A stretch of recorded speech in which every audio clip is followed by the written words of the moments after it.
underline. Omong dikit tapi nyelekit. Bersama Om Bob. Temukan di channel YouTube Om Bob Indonesia. Om Bob, banyak dekan Fakultas Kedokteran yang menolak menghadiri undangan Kementerian Kesehatan terkait diskusi strategis pembangunan kesehatan nasional. Bagaimana Om Bob menggarisbawahi masalah ini? Ya, ini kalau boleh jujur ya, kalau diundang sama Kementerian Kesehatan untuk membicarakan bagaimana sih menangani dunia pendidikan kedokteran kita ini. Kemarin tuh kan banyak kejadian kan, ada yang perundungan, ada yang macam-macam lah di dalam pendidikannya ya. Dan sekarang dari Menteri Kesehatannya kan juga mementingkan bahwa pendidikan kedokteran itu berorientasi pada melayani masyarakat lebih baik. Dan kalau nggak salah kemarin yang diributkan sama para dokter-dokter tadi itu yang tidak datang itu ya, itu kan salah satunya adalah bahwa dokter umum itu boleh melakukan sesar kalau ada wanita hamil, ya. Itu misalnya dilahirkan model sesar itu dokter umum boleh menangani. Nah sekarang kan kita nggak ngerti peraturan dari Menteri Kesehatan tadi itu. Kalau cuma di kulitnya saja ya seperti itu. Tapi kan ya menteri kita tuh kan termasuk orang yang jenius ya. Kalau nggak jenius juga nggak diangkat jadi menteri dong.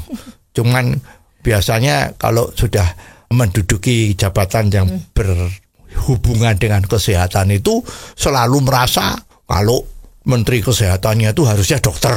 Nah ini kan nggak dokter nih menteri kita ini ya. Tapi jangan salah, menteri kita ini jago. Dulu memimpin Bank Mandiri ini hebat nih ya, luar biasa. Lah ini sering-sering memang ego-ego dari seorang profesional itu memang muncul yang maaf mestinya tidak pada tempatnya. Jadi pimpinan sebuah departemen itu adalah orang yang mempunyai daya pikir logikanya itu kuat. Tidak berafiliasi sama partai lah misalnya seperti itu kan, independen. Dan mengenai teknik-teknik atau ilmu-ilmu kedokteran, dia tuh bisa ngangkat staf ahli. Ini bagaimana kalau obat ini bisa ya. Jadi yang penting itu bagaimana sebuah departemen kesehatan itu dilihat oleh menterinya dari atas pucuk gunung ya, atau dari drone. Dilihat ini masalah ini, kalau ada seperti ini bagaimana mbak masyarakat. Kalau ada masalah ini apa hubungannya dengan rumah sakit. Kalau seperti ini bagaimana hubungannya. Ya misalnya kalau ada dokter-dokter lulusan luar negeri tidak boleh praktek. Lah negatifnya apa? Ya ini semua kan pemikiran-pemikiran seorang generalis. Ya kalau dokter itu kan spesialis. Jadi kalau hanya boleh dokter atau banyak dokter yang lebih bagus untuk menduduki struktur di dalam satu kepemimpinan, itu tidak betul. Ya. Nah kemarin itu kan yang jadi ribut kan itu.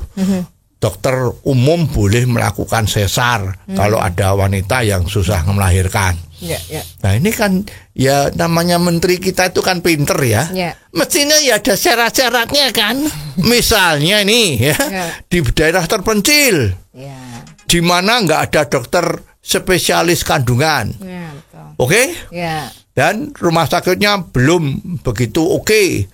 Sekarang ada seorang wanita yang mau melahirkan sudah mestinya hitung-hitungannya sudah 9 bulan lebih.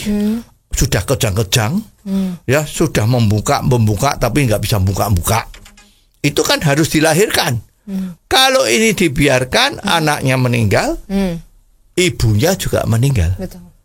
Lah ini sumpah dokter tuh gimana? Sumpah dokter kan harus menyembuhkan, bukan untuk melakukan sesuatu agar meninggal kan, bukan begitu kan?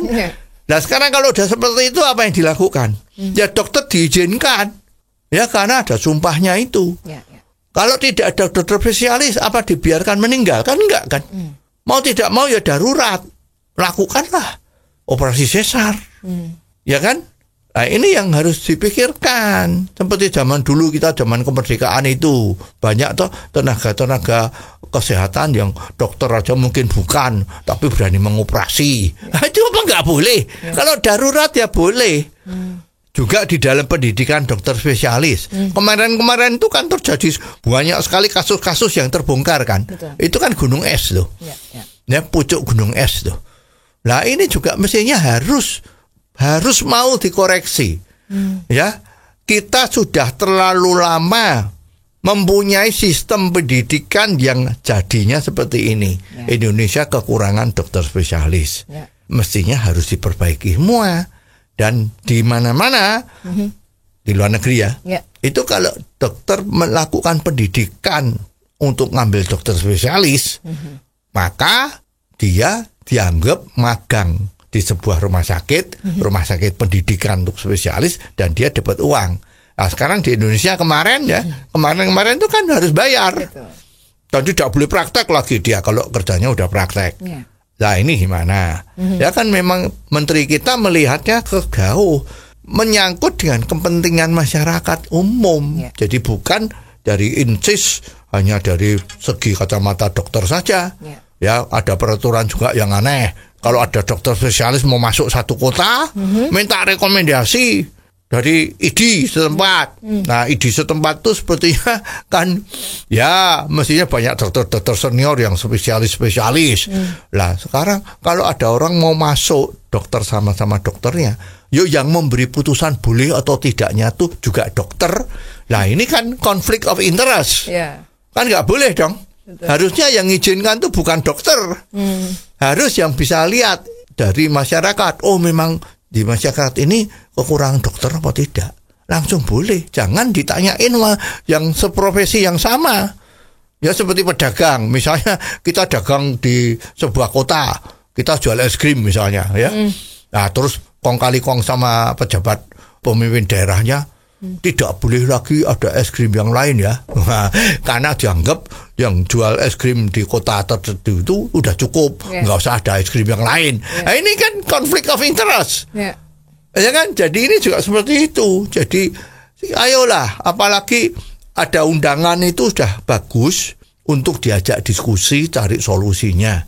Juga dalam kesempatan itu dokter-dokter yang dipanggil tadi itu, kalau nggak salah dekan ya, dekan fakultas kedokteran ada 26 atau berapa itu, mungkin dia kasih pengertian-pengertian yang seperti ini, tapi tidak mau datang.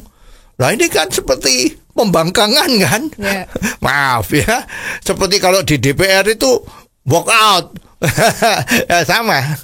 Ya jadi mestinya jangan datang, jangan ini dilakukan, karena konsep kita hidup bermasyarakat di Indonesia yang dulu paling bagus itu kan gotong royong kan. Lah mestinya di dalam mengambil keputusan macam-macam ya gotong royong, diskusi macam-macam.